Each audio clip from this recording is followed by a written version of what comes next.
Hello everyone, welcome back to my channel. If this is your first time here, then welcome. My name is Crystal and I am currently 20 weeks today with my second baby, and I just wanted to film a quick pregnancy update for you. The last one was at 18 weeks, so in the last 2 weeks I have experienced some new, I don't know if I want to call them symptoms, had a new experience in the last couple of weeks. The first being super exciting. Right at like 18 weeks and 6 days, I could feel the baby move with my hand. It was the one time, and it has not happened again. I think I mentioned this in a previous video.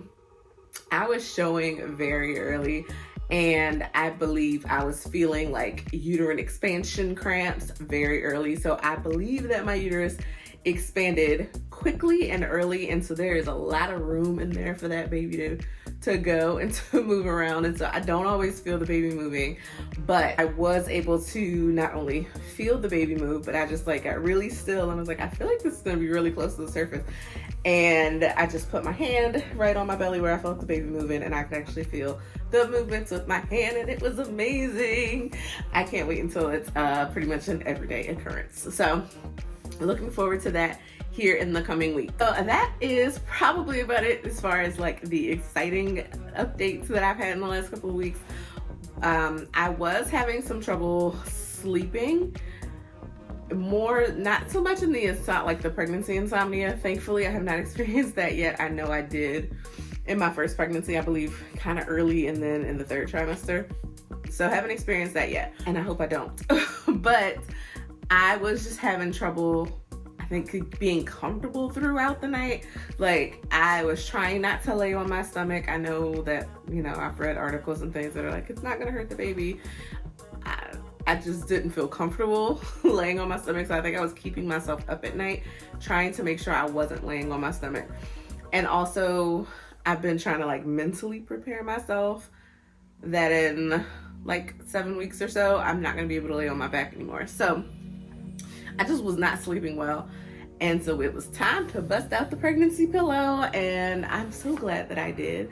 If you don't have one, mama, get yourself a pregnancy pillow.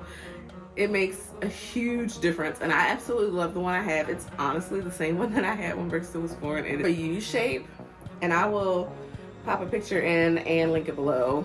I just have to find it if it's still on the market. But it's like a U shape, and then it has like a little bit of a tail. And the nicer part about it is like the part of the U, the shorter part of the U, because it's like almost like a U into a J. I don't know how to explain it, but the shorter piece, you can zip it off, and then you can move that piece around so you can like tuck it under your belly. So if it was like too high, you need to tuck it under your belly or put it between your knees, you can do that. And I also ended up using that piece for breastfeeding, for like nursing after the baby was born, after Brixton was born.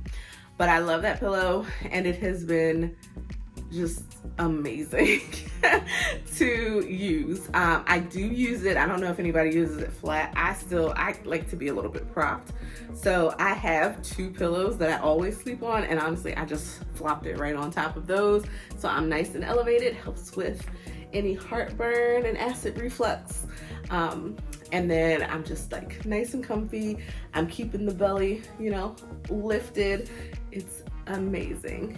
It is amazing. Got a little something behind me to keep me from rolling on my back. So it's great. And I'm gonna be fully prepared going into that, 27 weeks when I can't lay on my back anymore. I did not plan that. But the next thing on my list is that I am exhausted. I am completely and totally wiped out. Like, I know trimester 2 is supposed to be like the high energy, blissful trimester. It's not for me. It was for a couple of weeks, but as of late, I am so like beat tired. I am exhausted. Okay? Exhausted. I imagine this is what women experience usually in trimester 3. The reason I say women usually experience is because it was not my experience the first time I was pregnant.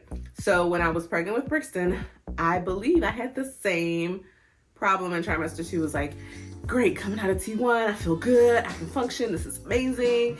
And then all of a sudden, I could like work through the morning. I was on fire, I'm good to go. And then like right around lunchtime, it was like, okay, I'm done. I need to eat and I need to lay down.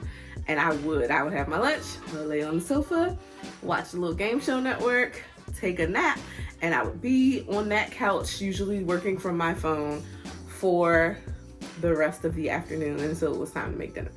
Now, this time around, I have a full-time job and a full-time toddler.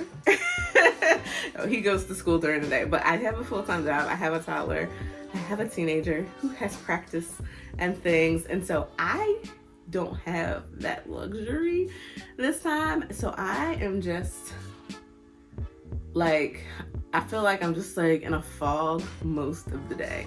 Add that on top of the baby brain, it's amazing like that I get anything done, to be completely honest. So, and lastly, if TMI is a thing for you, it's really not for me. You can skip on away at this point, so I saved this one for last. But lastly, the girls.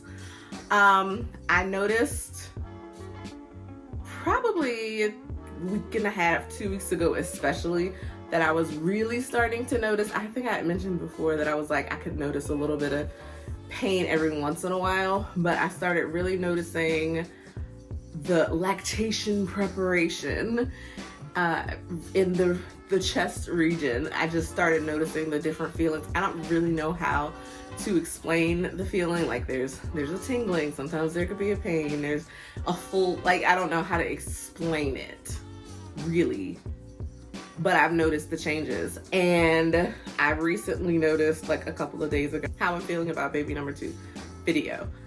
When I was editing that one, I was like, oh wow.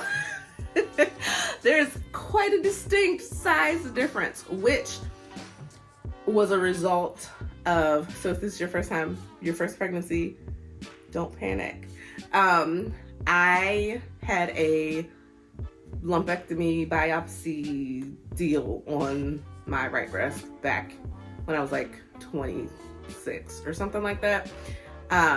And so sometimes that can interfere, like any kind of trauma or surgery to breast tissue can affect how you produce milk in your supply.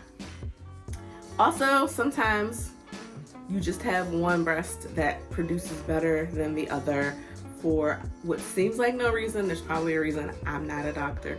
But yeah, so this is my worker boob. This one, call it slacker boob, but I don't think of it that way. It produces milk. But yeah, it's definitely not in proportion. They are not in proportion to each other. But this is my workhorse.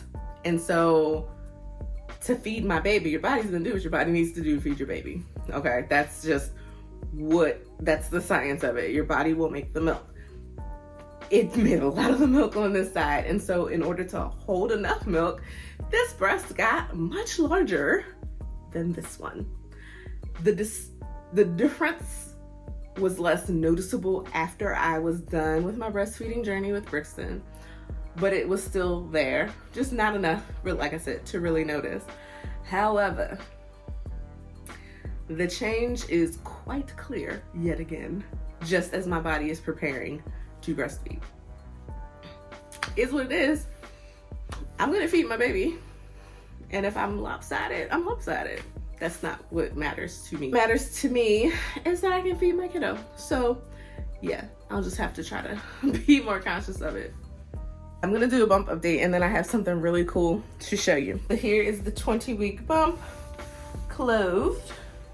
All right.